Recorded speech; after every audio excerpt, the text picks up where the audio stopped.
Hello student, good morning to all of you. Today is my new topic, that is prime number, composite number, co-prime number and twin prime number. इसका मैंने हिंदी लिख दिया है। Prime number का होता है अभाज्य संख्या, कंपोजिट नंबर को बोलते हैं भाज्य संख्या, को प्राइम को बोलते हैं अभाज्य संख्या एंड ट्विन प्राइम नंबर को बोलते हैं ध्रुवा अभाज्य संख्या। हम एक एक कर को डिस्कस करेंगे। अच्छा, मेरा एक पुराना वीडियो है जिसमें मैंने प्राइम नंबर को डिस्कस किया है, उसमें मैंने फैक्टर बताया है।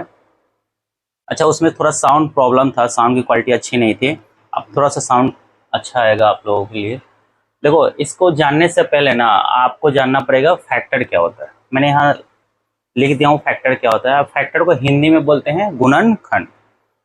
अब ये गुणनखंड क्या होता है? एक्चुअली कुछ होता नहीं है, या तो आप डिवीजन कह सकते हैं। फैक्टर का मतलब डिवीजन होता है। देखिए कैसे, देखो मैंने यहाँ 1 लिखा है। अगर कोई पूछे 1 का फैक्टर क्या होता है, तो इसका मतलब ये 1 किस किस टेबल में आता है, तो 1 से किस में टेबल में आता है? 1 में। ऐसे मैंने लिखा 2 का फैक्टर क्या होता है, तो आपको सोचना पड़ेगा कि 2 किस किस टेबल में आता है। सर एक में तो सारा टेबल जितने भी होते हैं सब तो आएंगे, इसलिए मैंने लिखा है 1। और किस में आता है? इटसेल्फ यानी 2 में। सर 3 किस किस के टेबल में आता है, तो 1 और 3। सर 4 1 2 4, 5 1 5, 6 1 2 3 6, 7 किस 7 देखिए 7 का फैक्टर कोई पूछेगा ये किस किस टेबल में आता है, तो 1 और 7 में। 8 किस किस टेबल में आता है, तो 1 2 4 8। जैसे मैंने एग्जांपल दिया और ऐसे ही चलता रहेगा, ठीक है। तो ये सारे इसके फैक्टर हैं। कोई पूछे 1 के कितने फैक्टर होते हैं, तो 1 के 1 फैक्टर होते हैं। 2 के कितने फैक्टर होते हैं, तो 2 होते हैं। ऐसे मैंने बोला 10 के कितने फैक्टर होते हैं, तो 4 होते हैं। अब देखिए, अगर ये फैक्टर का नॉलेज हो गया ना, तो आपको सारा चीज़ आसानी से आ जाएगा। अब देखिएगा ध्यान से, हम एक एक करके डिस्कस करते हैं। हम स्टार्टिंग प्राइम नंबर से ही करते हैं। प्राइम नंबर, देखिए कोई पूछेगा प्राइम नंबर क्या होता है, पहले मैं डिफिनेशन के अकॉर्डिंग कर रहा हूँ। देखो, अच्छा देखो, डिफिनेशन इंग्लिश में लिखने का एक तरीका होता है। पीछे नंबर लिखा है ना, तो आप यहीं से शुरू कीजिएगा। A number which has a number which has only two factors, only two factors is called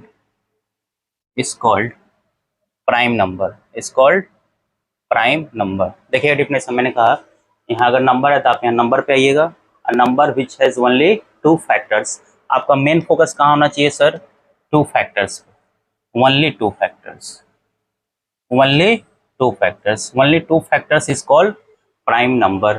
हम रैंडमली कोई एग्जांपल लिख लेते हैं, ठीक है। अच्छा, इसका हिंदी का भी डिफिनेशन में लिख देता हूं। देखो, वह संख्या जिसकी केवल दो गुणनखंड हो, उसे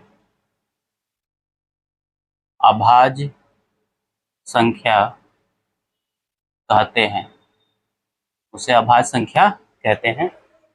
अब इसमें भी आपको अंडरलाइन करना पड़ेगा, जिसकी केवल 2 गुणनखंड हो, सिर्फ 2 गुणनखंड, ठीक है ना। एग्जाम्पल देखिए, एग्जाम्पल में समझ में आएगा आपको। मैंने लिखा है एग्जाम्पल। देखिए, मैं रैंडमली कोई सा भी एग्जाम्पल लिख देता हूँ। रैंडमली मतलब देखिए, पहले मैं लिखा 1 2 3 4 5 6 7 और 8।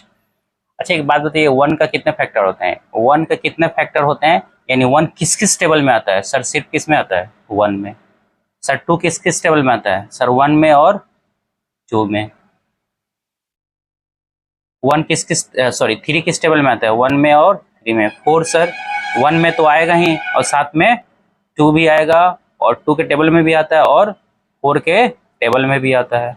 सर 5 1 में और 5 में। 6 सर 1 में भी आएगा, 2 में भी आएगा, 3 में भी आएगा, और 6 में भी आएगा। सर 7 किस किस टेबल में आता है? सिर्फ 1 और 7 में। सर 8 किस किस टेबल में आता है? तो 1 में तो आएगा ही, साथ में 2 में भी आएगा, नेक्स्ट 4 में, और नेक्स्ट 8 में। सर अब वापस जाते हैं डेफिनेशन पे। कितने फैक्टर होना चाहिए सर? 2 फैक्टर्स होना चाहिए, उसी को प्राइम नंबर कहते हैं। तो देखिए 1 प्राइम नंबर होगा, वन प्राइम नंबर नहीं होगा। क्यों नहीं होगा? अगर कोई पूछेगा वन प्राइम नंबर होता है या नहीं होता है, तो आप बोलिएगा नहीं होता है। क्यों नहीं होता है? उसका reason sir, one has a only one factors, but our definition says that the number has only two factors. Next, two sir prime number होगा, थ्री सर होगा, फोर नहीं हो सकता because it has more than two factors, that's why it is not a prime number. ये होगा, ये नहीं होगा, ये होगा और ये नहीं होगा। तो याद रखिएगा, सबसे छोटा प्राइम नंबर क्या होता है जी? अगर कोई पूछे सबसे छोटा प्राइम नंबर क्या होगा, तो टू, नेक्स्ट थ्री, फिर 5, 7, नेक्स्ट 11, नेक्स्ट 13, etc। आप इतना कर सकते हो। अच्छा, एक प्राइम नंबर के एक और मैंने एक एक लॉजिक चीज़ बताता हूँ। वो लॉजिक क्या है, देखिए आप लोग बचपन में एलसीएम करते हैं ना, एलसीएम, तो बच्चों से आप क्या करते हो, जैसे लिख लो 2, 3, 4, मैंने कहा एलसीएम निकालो, तो पहले बच्चे किससे स्टार्ट करते हैं? 2 से, फिर किससे करते हैं? 3 से, फिर किससे करते हो आप लोग? 5 से, फिर 7 से।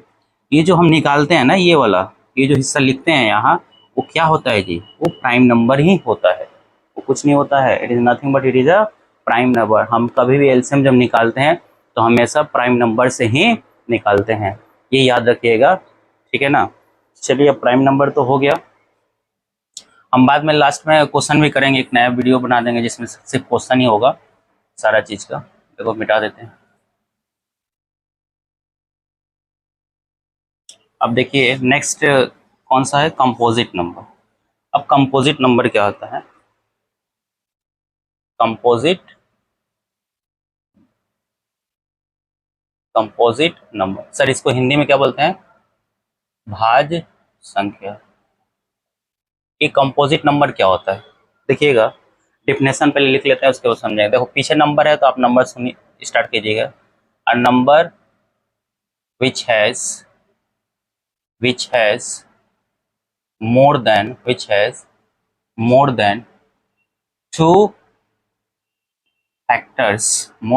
factors is called composite number, is called composite number।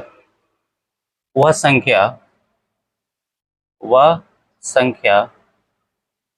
संख्या जिसके पास दो से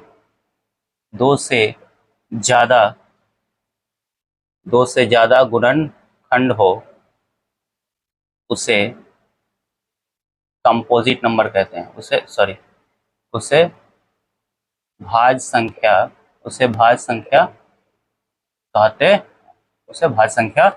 कहते हैं। एग्जाम्पल देखिएगा ध्यान से बच्चों, एग्जाम्पल मेन होता है।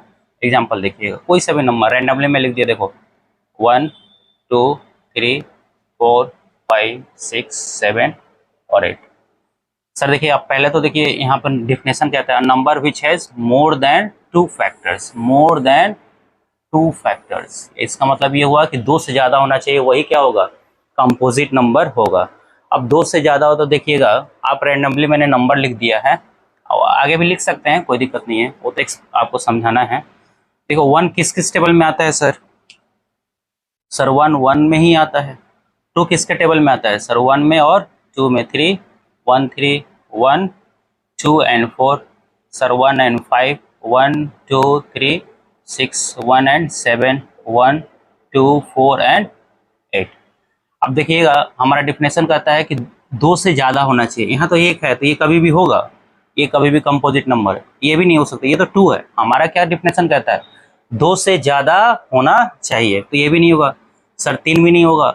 सर 4 हो गया क्या? हाँ सर 4 हो जाएगा। 5 नहीं हो सकता, 6 हो जाएगा, ये नहीं हो सकता, ये हो सकता है। तो इससे ये पता चलता है कि हमारा जो सबसे छोटा कंपोजिट नंबर क्या होगा सर? 4। 4 के बाद क्या आएगा सर? 8। 8 के बाद क्या आएगा? देखो यहाँ से मैंने फैक्टर लिखा है। 8 के बाद क्या आ सकता है सर? 9। 9 के बाद क्या आ जाएगा? 10। 10 के बाद क्या आ जाएगा? 12।